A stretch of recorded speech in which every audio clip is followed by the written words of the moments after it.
Bonsoir Bernard. Bonsoir et bienvenue à Marseille au Festival du Livre de Marseille. Donc tu vas clore ces 3 journées de festival en ligne. C'est inhabituel pour nous.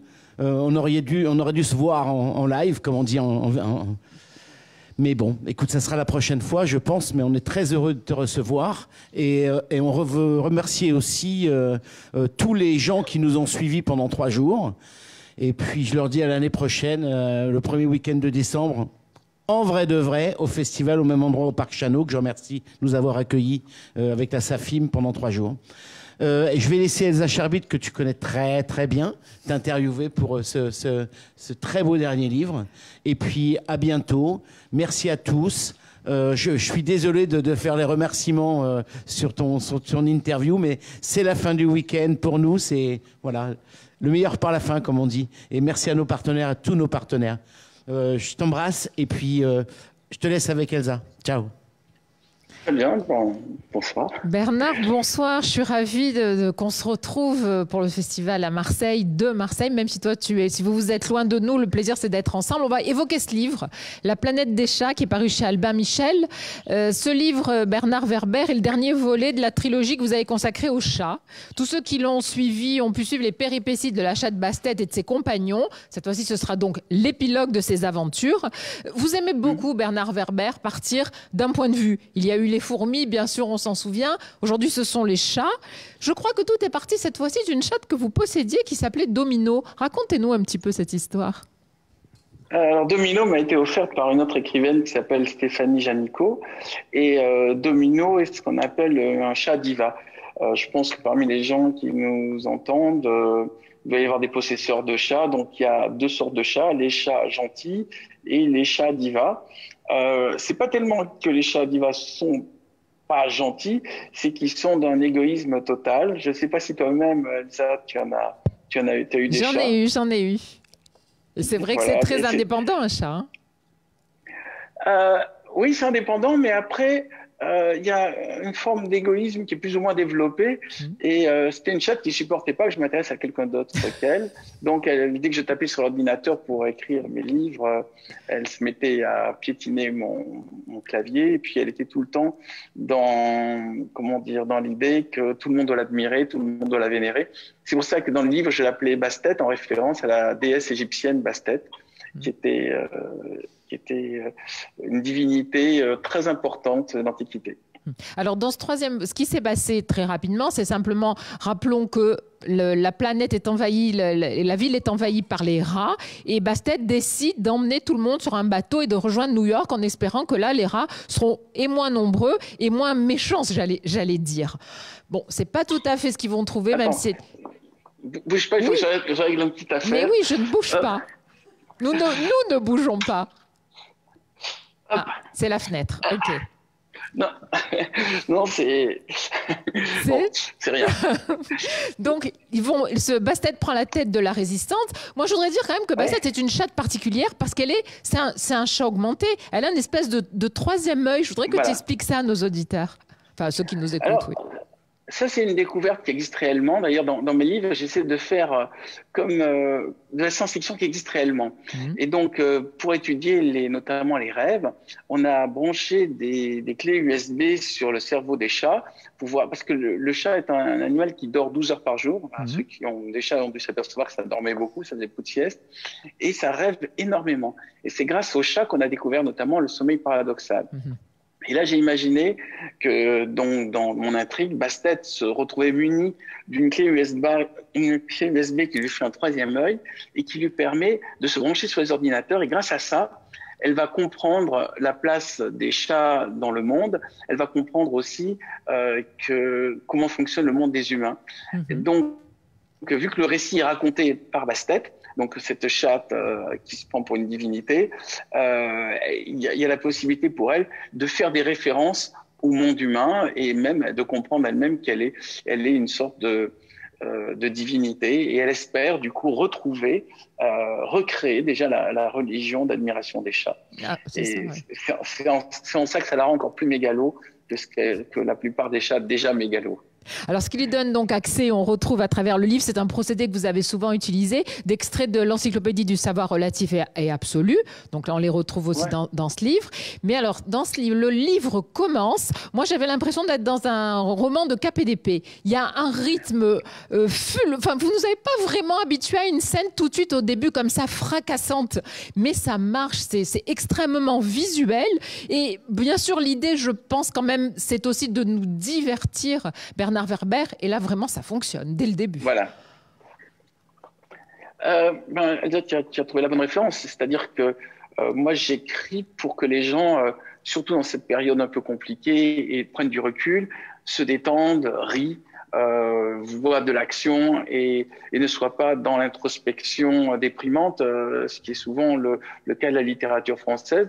Donc ce qui m'amusait, c'était de créer à partir de ma chatte qui a une dimension amusante presque malgré elle, de créer les situations les plus spectaculaires possibles. Voilà. Ça va, vous m'entendez bien? Oui, oui, très bien. Il y a eu juste une petite coupe, mais ça va. Mais à travers en fait les aventures de ma chatte Bastet, ce que j'essaie surtout, c'est de faire avoir du recul sur notre place à nous, humains.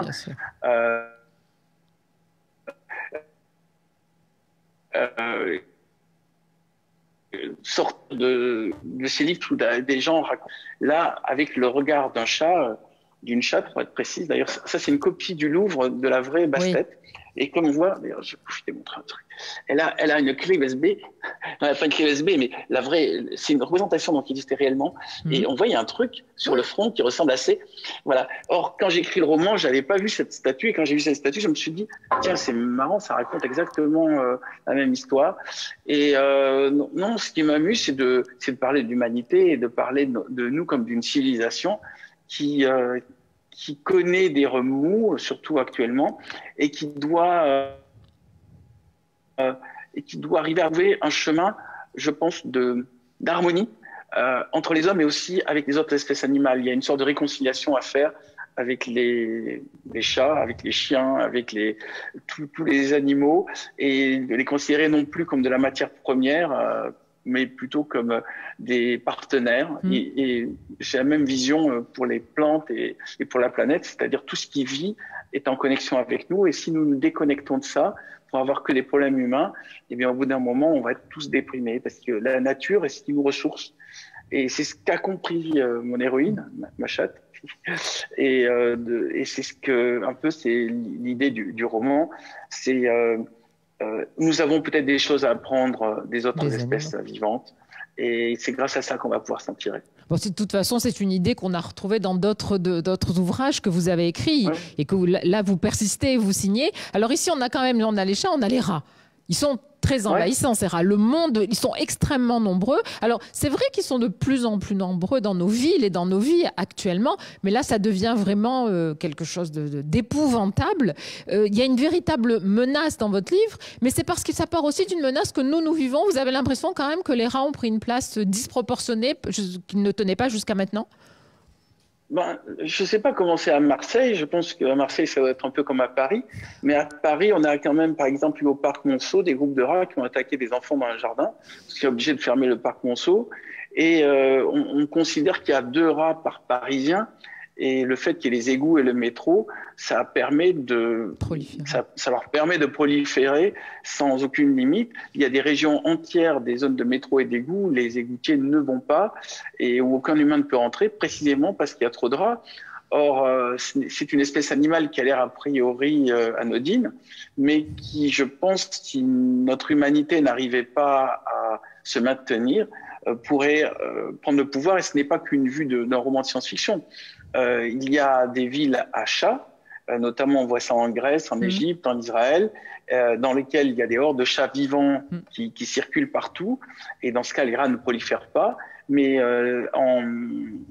dans le cas de villes où on a fait justement la chasse aux chats, aux hordes de chats, Rome aussi. À Rome, il y a aussi il y a un quartier entier où il y a des hordes de chats libres. Ouais. Et je peux vous dire que du coup, ça rééquilibre. En fait, toute espèce a un prédateur. Et si il n'y a pas de prédateurs, au bout d'un moment, l'espèce prolifère envahit tout. C'est ce qui se passe actuellement. Il n'y a pas de horde de chats à Paris. Donc, du coup, il y a des hordes de rats. Et on va en avoir. J'ai vu, il y a des touristes brésiliens qui ont montré des hordes de rats sur les Champs-Élysées qui crevaient les sacs d'ordures. Donc, quand je parle de ça, c'est une vraie menace. C'est quelque chose dont on ne parle pas parce que ça fait peur. Tout le monde en plus. Ça fait très peur. Voilà. Mais en tant que romancier, en tout cas, l'ennemi rat me semblait et la menace des rats me semblait une menace intéressante. Parce que du coup, mon héroïne, le héros, vous savez, c'est celui qui lutte contre un adversaire difficile. Et les rats sont très adaptatifs, sont très intelligents, ils vivent en hiérarchie. Et c'est un animal très fasciste. C'est-à-dire ils éliminent les faibles et ils ont le culte de la force et de la violence. Donc c'est aussi un animal qui nous montre un mode de société qui, à mon avis, peut prendre le pouvoir si on ne fait pas attention.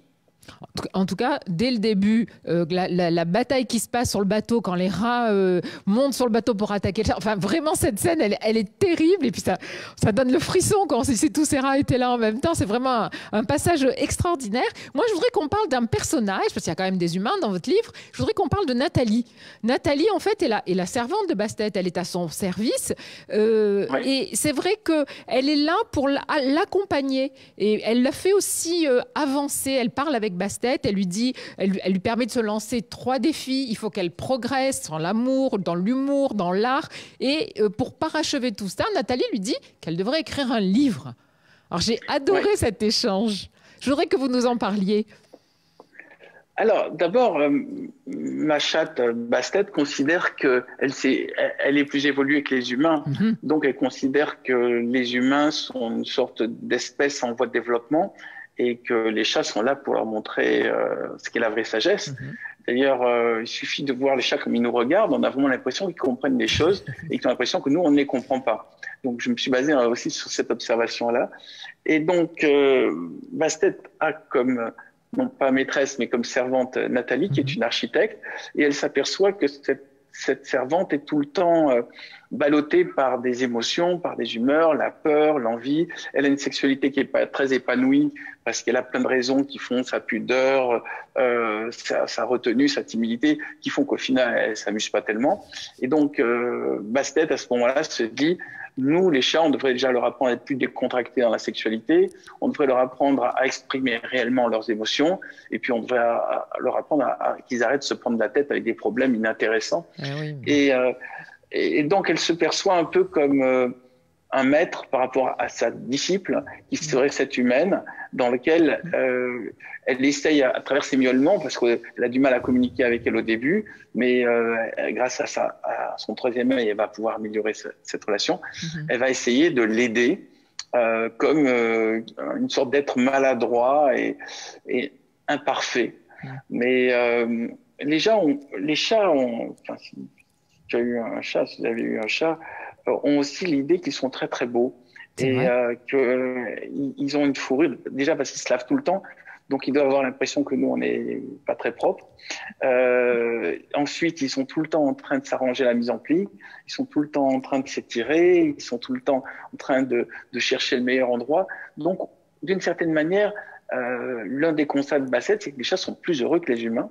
Et donc, elle essaie de comprendre pourquoi les humains n'arrivent pas à trouver les bonnes solutions à leurs problèmes. Et elle se dit, c'est juste qu'ils sont trop dans l'intellect et pas assez dans l'organique. Mais dans cet échange qu'elles ont toutes les deux, Nathalie essaie de la convaincre du pouvoir de l'écrit.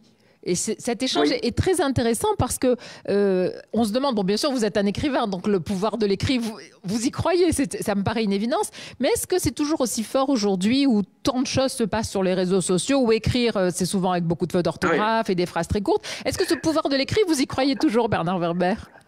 Oui, en effet, c'est comme vous le disiez tout à l'heure, c'est ce qui fait la différence aussi entre les hommes et les animaux, c'est que les animaux, ils ne peuvent pas laisser la mémoire de leur vie. Un chat, aussi extraordinaire soit-il, ou un chien aussi extraordinaire soit-il, précisément parce qu'il n'a pas accès à l'écrit, ne peut pas laisser une trace de sa pensée. Et dès le moment où Bastet va comprendre l'importance du livre, elle va comprendre aussi que c'est l'élément qui fait que les chats ne règnent pas encore, c'est qu'ils n'ont pas écrit leur Bible, ils n'ont pas écrit leur Genèse, ils n'ont pas écrit leur vision du monde, et que c'est le grand enjeu qu'elle veut relever, c'est écrire ses souvenirs, écrire sa pensée, écrire sa vision du monde, afin que la civilisation des chats puisse s'installer. Et une civilisation ne peut être installée que par l'écriture. On connaît les premières civilisations humaines que par le fait qu'elles ont écrit. Ce sont les Sumériens, parce que les Sumériens faisaient des tablettes d'argile. Et il y a probablement des tas de civilisations qui ont existé, mais du fait qu'elles n'ont pas fait d'écrits, qu'elles n'ont pas fait de livres, ont disparu ou ont été oubliées. S'il n'y a pas d'écrit, il n'y a que la parole, et la parole, au bout d'un moment, déforme les histoires, et au bout d'un moment, en plus, les histoires finissent par être oubliées. Mais même tout individu qui ne laisse pas une trace écrite de sa pensée, au bout d'un moment, va disparaître, être oublié. Le livre est ce qui rend en même temps immortel, et en même temps ce qui va permettre de bâtir une mémoire pour une espèce. Et c'est ça qu'a bien compris ma petite pastèque. Qui est juste là et qui ne bouge pas surtout. À New York, c'est l'avantage. C'est l'avantage d'avoir une statue comme ça. En plus, elle est vraiment très très belle. On parle toujours, d'ailleurs, dans toutes les civilisations, on parle de la beauté du chat. Donc, c'est quelque chose qui se confirme et qui est vraiment ancré dans l'idée des civilisations.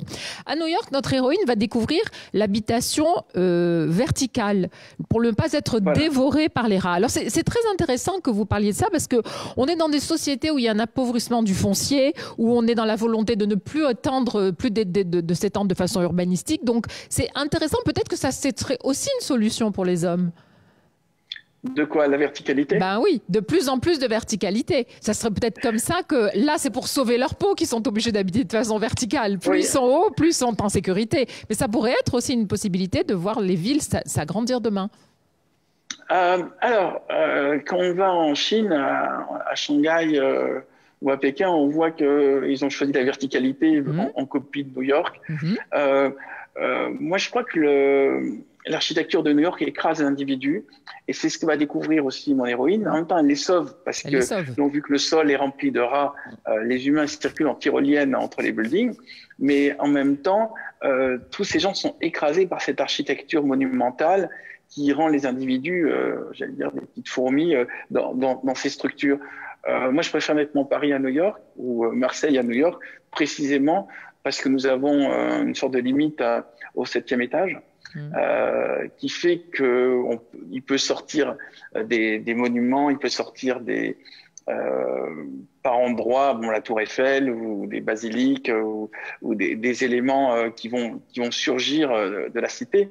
À New York, le seul élément qu'on peut voir quand on y va, c'est Central Park, qui est plutôt plus bas que l'ensemble de la ville.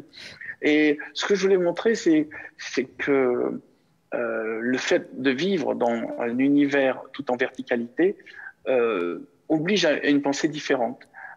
Cette pensée, c'est on regarde les étages, on regarde est-ce qu'on est en haut ou est-ce qu'on est en bas, au lieu de regarder est-ce qu'on est au nord ou au sud.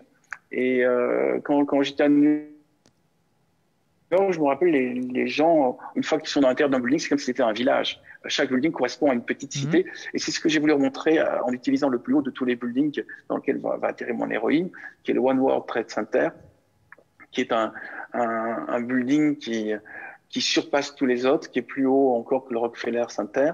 Et dans ce building, en fait, ils ont recréé toute l'humanité, c'est recréé.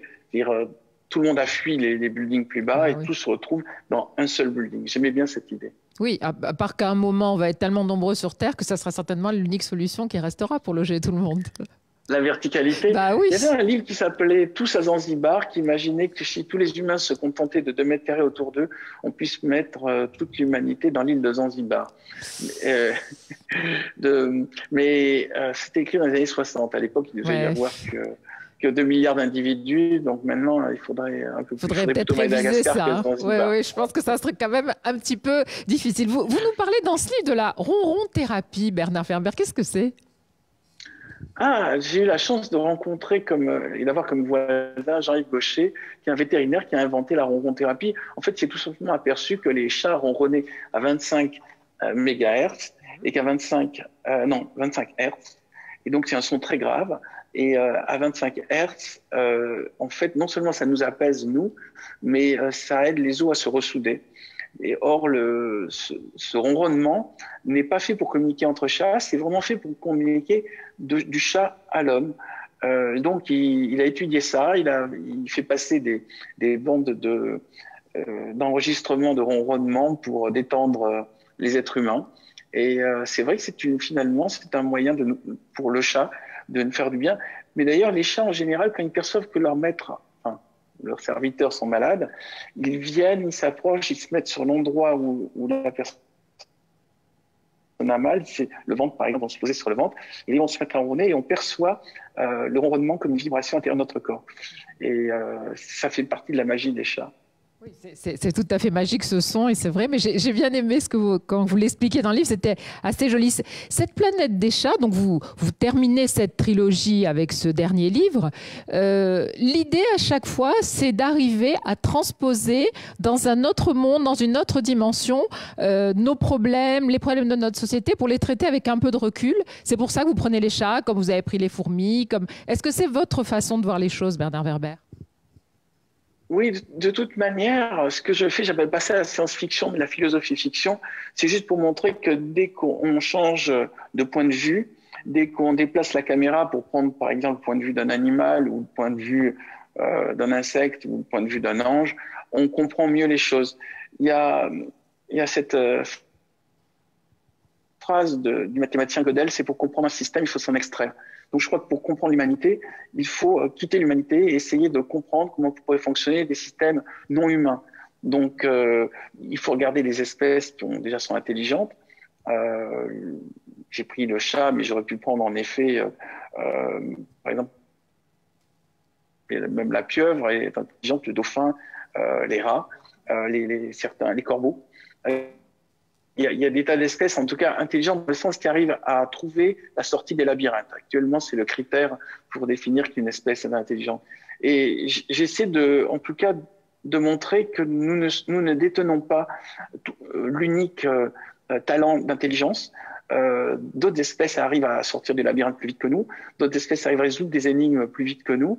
Ce qui montre que d'autres espèces ont peut-être un niveau de conscience, seulement vu qu'on ne les estime pas parce qu'on considère qu'il n'y a que les humains qui sont intelligents, on perd ses maîtres.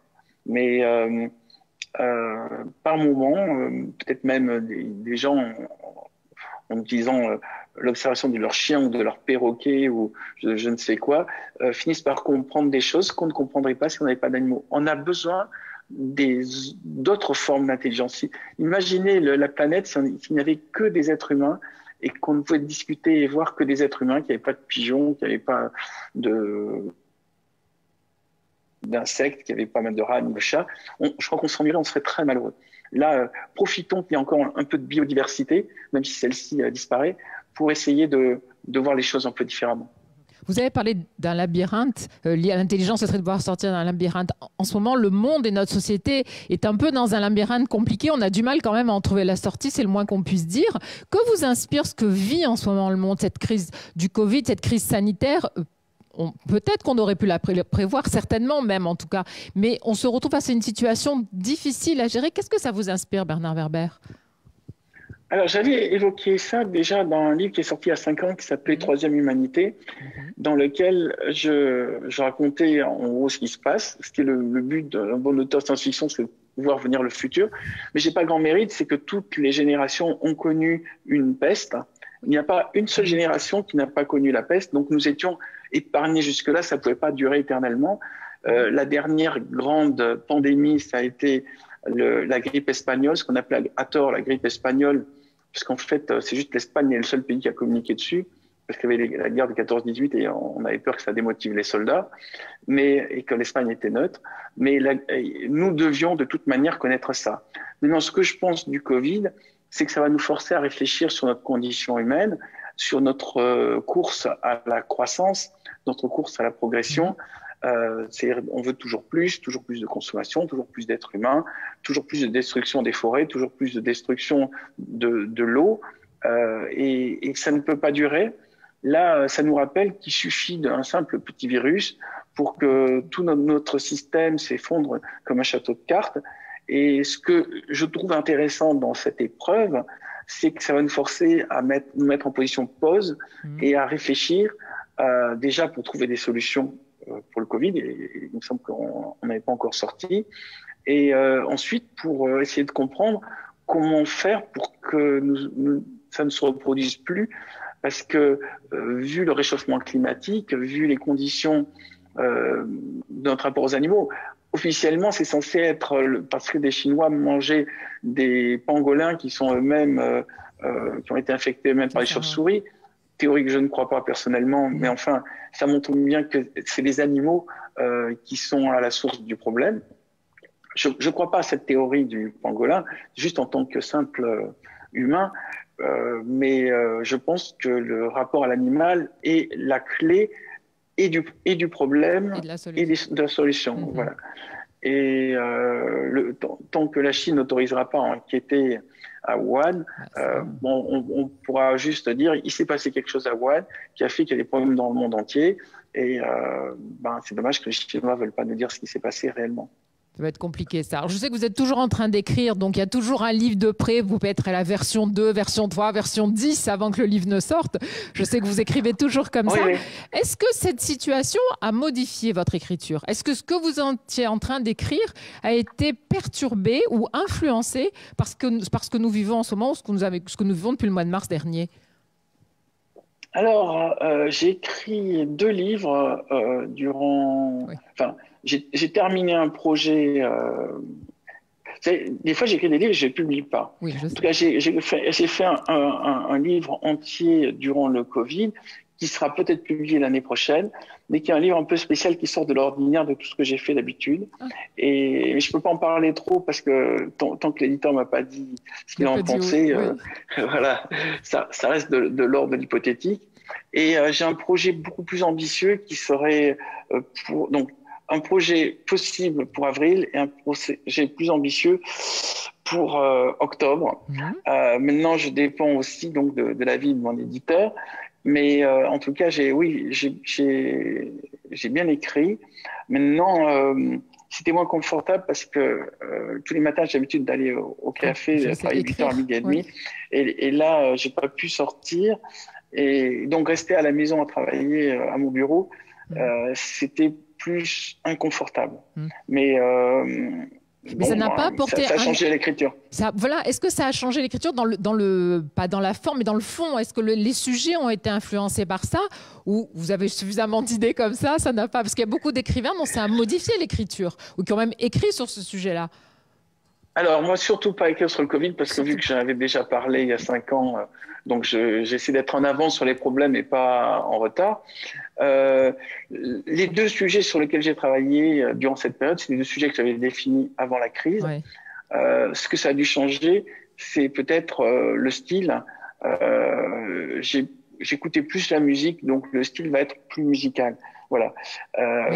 Au café, j'avais tendance à laisser à écouter la salle et à écrire en même temps. Là, je travaillais avec le casque un peu plus.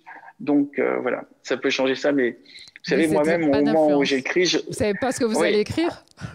Non, mais je me rends pas compte. C'est un peu comme une poule qui pond un œuf. Je ne sais pas très bien quel goût ça va avoir. C'est après presque les lecteurs qui vont me dire est-ce que c'est différent, est-ce que ça leur plaît, est-ce que ça leur plaît pas. C'est pour ça que pour moi, le feedback des lecteurs est très important, et c'est pour ça que d'ailleurs je réponds à cette interview et que je parle notamment au public de votre festival de livres. C'est parce que je crois qu'il est très important de maintenir un contact, tout le temps j'ai envie de savoir ce que pensent les lecteurs de mes ouvrages, et c'est pour ça que je voyage aussi beaucoup. C'est ce qui me manque peut-être le plus, aller au café, c'est d'aller dans les salons du livre, parce que ça m'offrait précisément des points de vue autres que rester tout le temps au même endroit. Je crois qu'un auteur qui vit dans sa tour d'ivoire, au bout d'un moment, écrit tout le temps les mêmes histoires. Donc, il est important de voyager.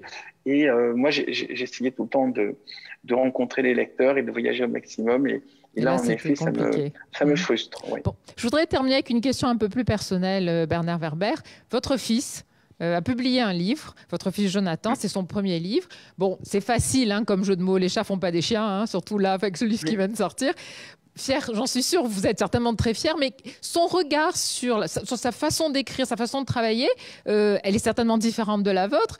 Comment ça s'est passé? Est-ce que vous échangez? Est-ce que vous vous conseillez mutuellement? Est-ce que vous l'avez guidé? J'aimerais bien que vous puissiez nous en parler. Alors, mon fils a une formation d'ingénieur et après, il a voulu être scénariste.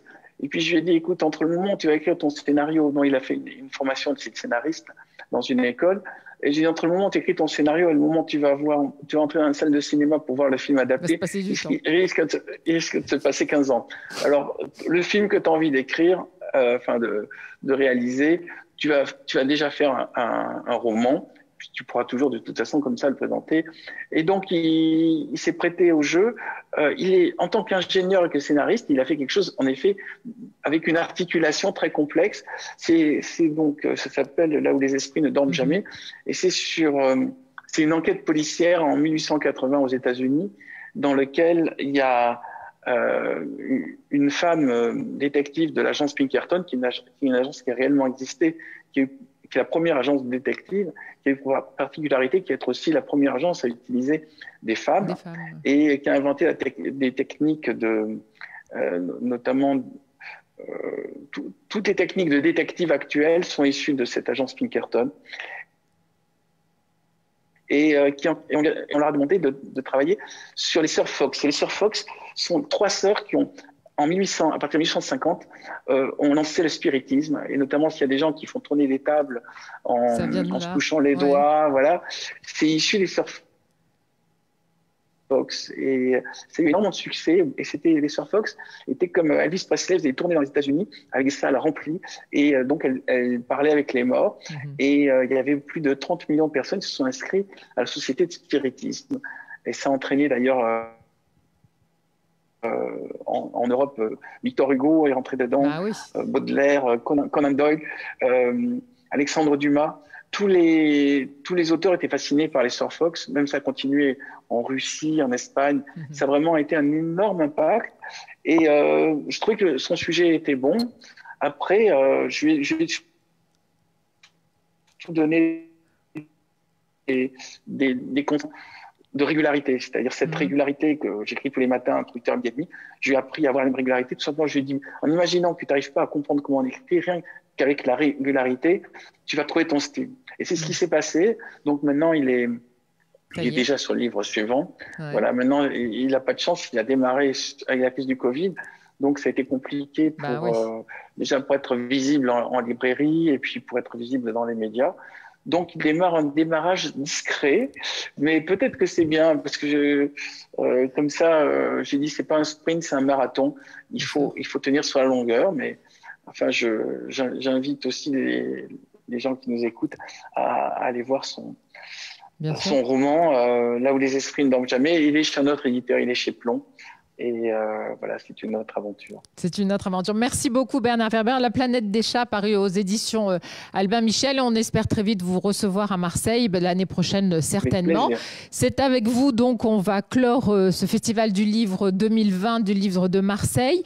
Vos livres, bien sûr, on peut tous les acheter, tous ceux que vous avez vus depuis 3 jours en passant par le site Festival du livre de Marseille. Vous pouvez obtenir également des dédicaces. Les livres seront ensuite à retirer à la librairie Prado Paradis à partir du 21 décembre. Bernard, à très bientôt, on l'espère et on espère surtout à Marseille. Merci pour le temps que tu as été consacré. Merci à vous tous de nous avoir suivis. Merci à Laurence Guglielmo et à François David d'avoir organisé tout ça. Merci à mon complice Thomas, je ne sais pas s'il est toujours là, voilà, qui a à mes côtés Thomas. Allez, pour la fin, Franfan, viens avec nous, qu'on puisse avoir cette dernière image tous ensemble. Voilà. Nous, on a passé un excellent moment, évidemment. On espère que tous ceux qui nous ont suivis ont passé aussi un très bon moment avec nous. Et puis, on croise tous les doigts. Bien sûr, l'année prochaine, rendez-vous à Marseille. Bernard, c'est noté. Hein, tous à Marseille. Avec plaisir. Et ça a été vraiment un bon moment pour nous tous. Merci à la SAFIM de nous avoir reçus. Merci. Et je salue tous les internautes qui nous regardent. Et le public marseillais, évidemment. Merci beaucoup. Merci à Robert qui, pendant 3 jours, a fait notre photographe marseillais, le plus célèbre photographe marseillais, nous a suivis pendant 3 jours. Voilà. Donc, c'est rare que tu puisses rester 3 jours sur un événement. Merci. Merci à vous tous, merci à tous. De nous avoir suivis. Merci. À l'année prochaine. À l'année prochaine.